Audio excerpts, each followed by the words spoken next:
to the HeartStream Musings podcast, a podcast to help you on your journey of self-love. I'm your host, Lisa Mae Francisco, a self-love coach and inner child guide. In the podcast, we'll dive deep on how to heal your inner child wounds, break your relationship patterns, and liberate your truth so you can claim the relationships in life that you deserve. Thanks so much for listening. I'm super excited that you're here. Hello. Thank you so much for tuning in to the HeartStream Musings podcast.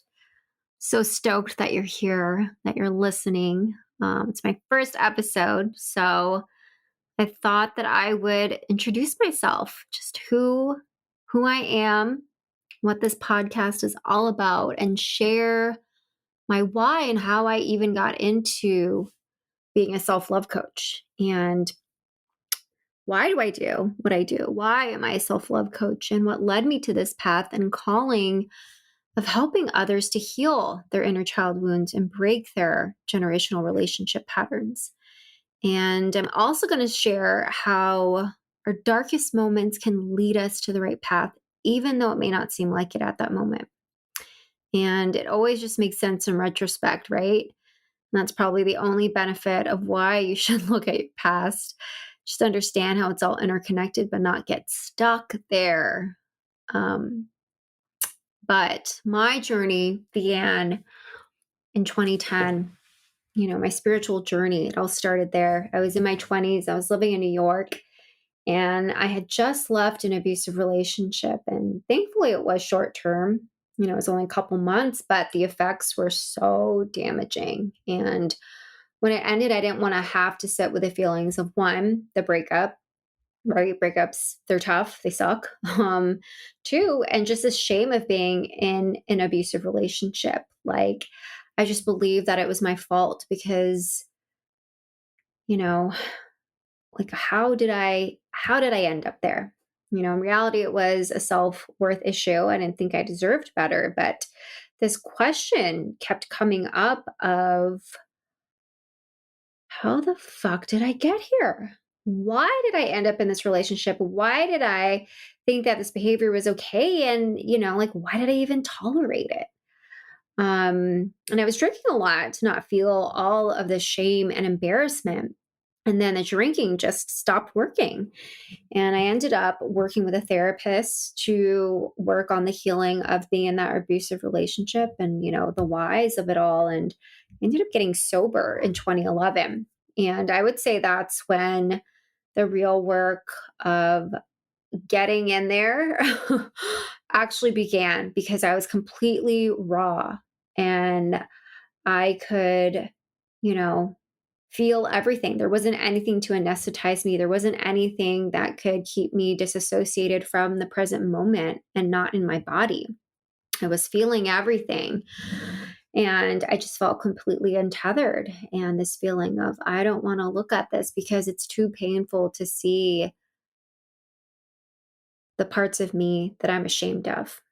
And so I started to realize that I didn't love myself enough. And I thought that, if another person loved you, then by default, you were lovable. So there was that external component of, if you love me, then I'm okay. What do you think about me? Not what do I think about me? And that's something that we take on as children. Our self-worth is so heavily influenced by the relationships and dynamics that we have with our caretakers. And it just colors every single relationship you have thereafter, because it's the model for how you receive love, for how you give love, for how you communicate in love, and how you repair in love. And it sets the foundation for your self-esteem and your worth, your confidence, and efficacy.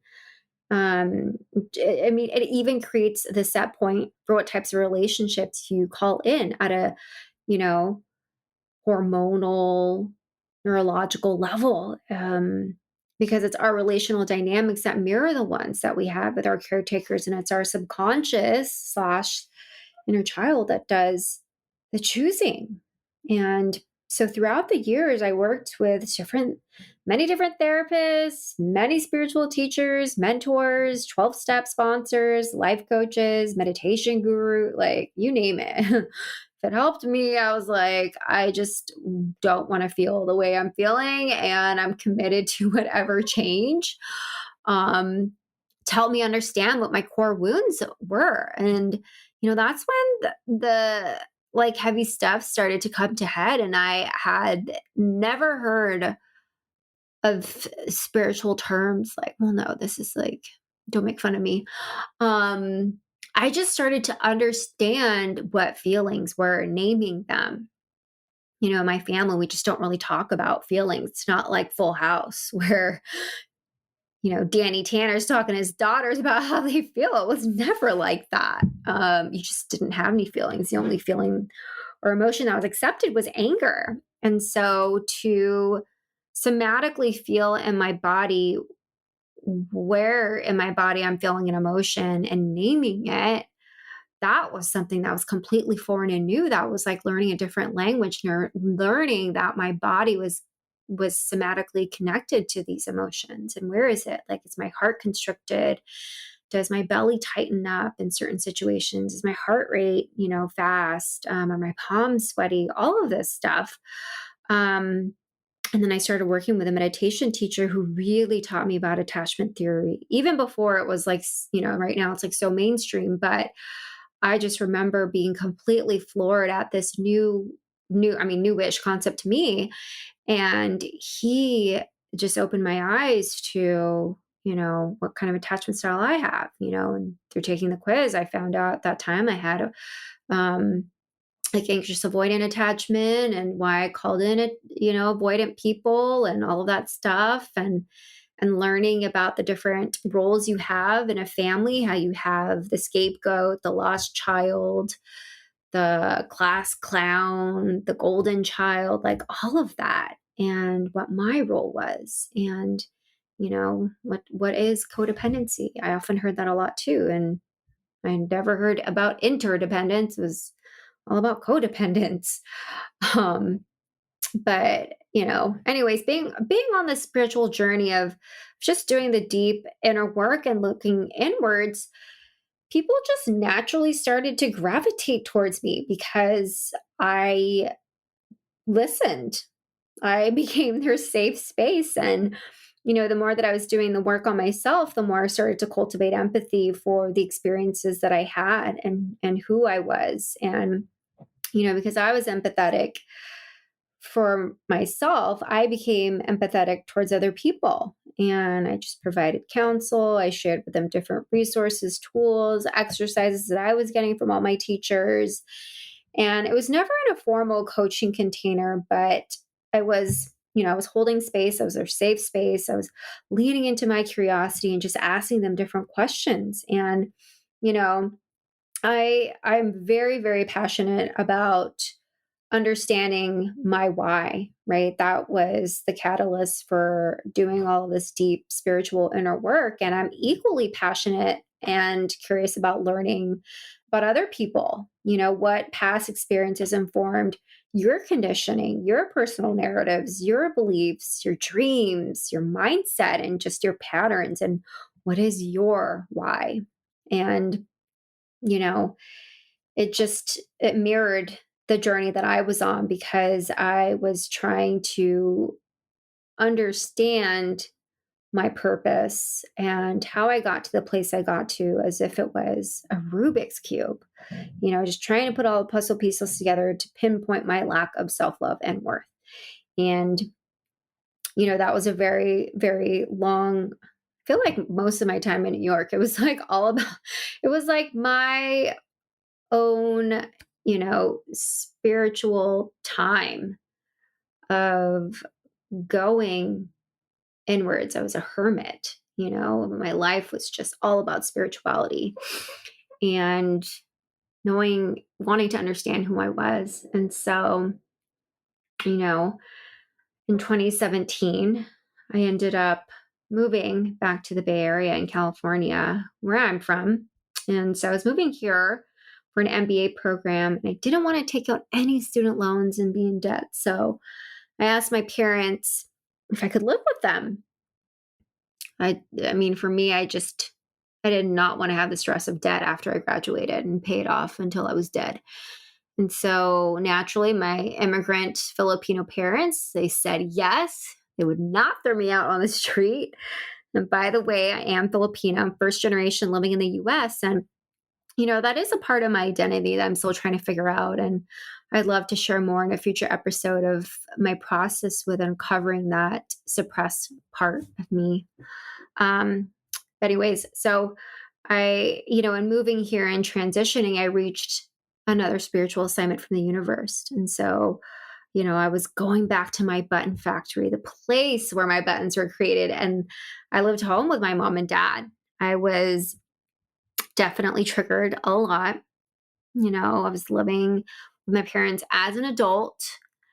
And it was so funny because I just remember doing all that spiritual work from like 2011 to 2017 and just feeling like I was woke as fuck. And just, I don't know, I was like, I just had this assumption that the work I was doing was parallel to what inner work my parents were doing. Child brain, right? Child brain. And but those 3 years taught me so much. And, I was getting re-traumatized living with them. Definitely got some puzzle pieces to understand why I was the way I was. In my interactions, I understood, oh, this is where my people pleasing comes from. Oh, this is where my codependency comes from. Oh, this is why I have a fear of pushing back at work, you know? Oh, this is why I can't state my needs. A lot of it just started to really make sense. And I was like, well, now that I know this about myself, now that I have all this awareness, what the fuck do I do with it? Right?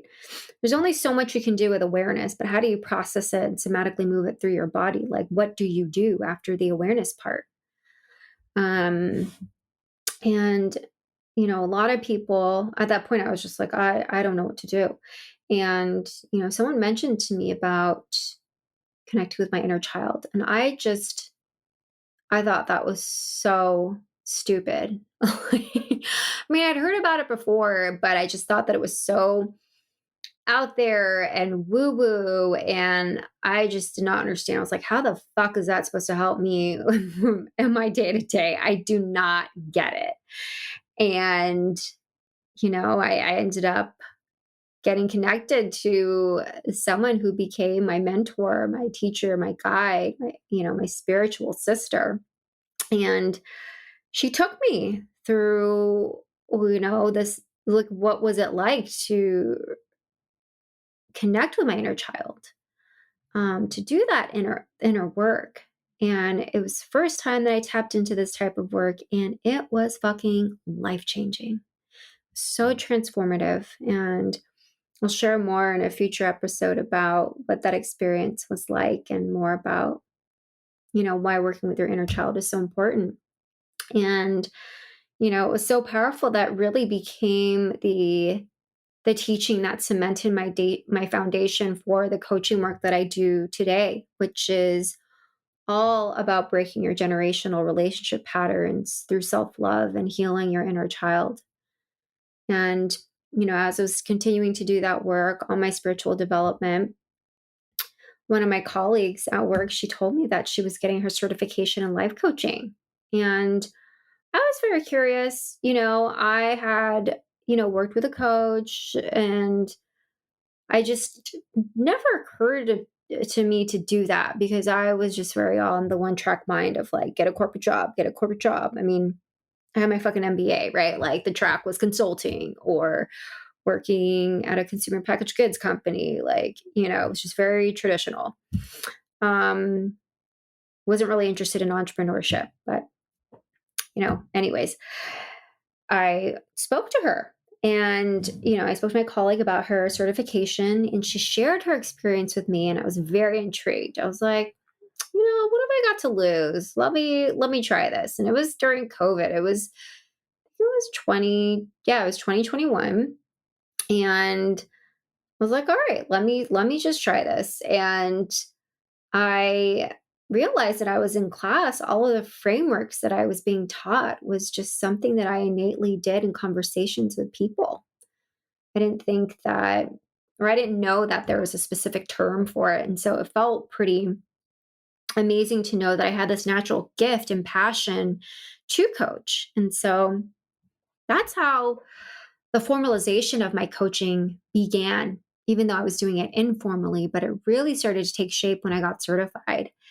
And then, in June, this past June 2022, I decided to make it official. I decided to be serious about coaching. And I feel like there's so many future episodes I'm going to do, but I was going to say, like, I'm going to share that in a future episode of like what really pushed me and propelled me to make it formal, go after it, want to pursue it, all of that good stuff. But it's definitely been a roller coaster, definitely more ups and downs, but I'm just super excited for what's to come. But that's just an inside peek into my why, about why I'm so passionate about helping others to self-love and liberation. It's because I didn't have it. And if I can somehow help you on your journey, that is just what matters to me, because I understand. I've been there, and it sucks and it's hard, and you're not alone.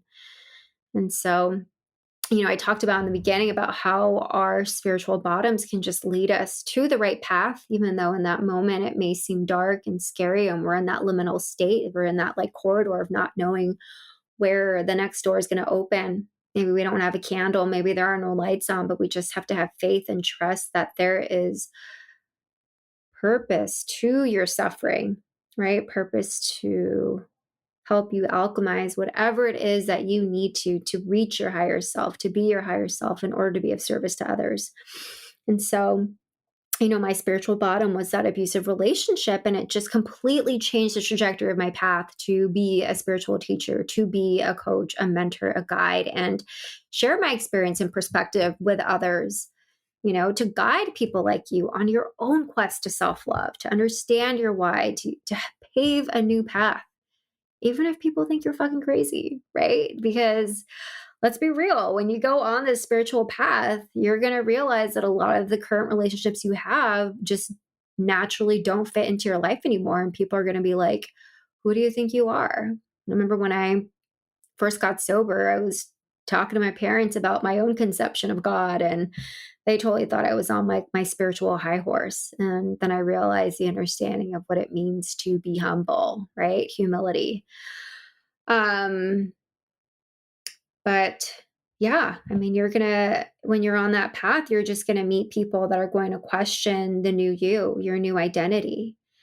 And, you know, I'm here for you.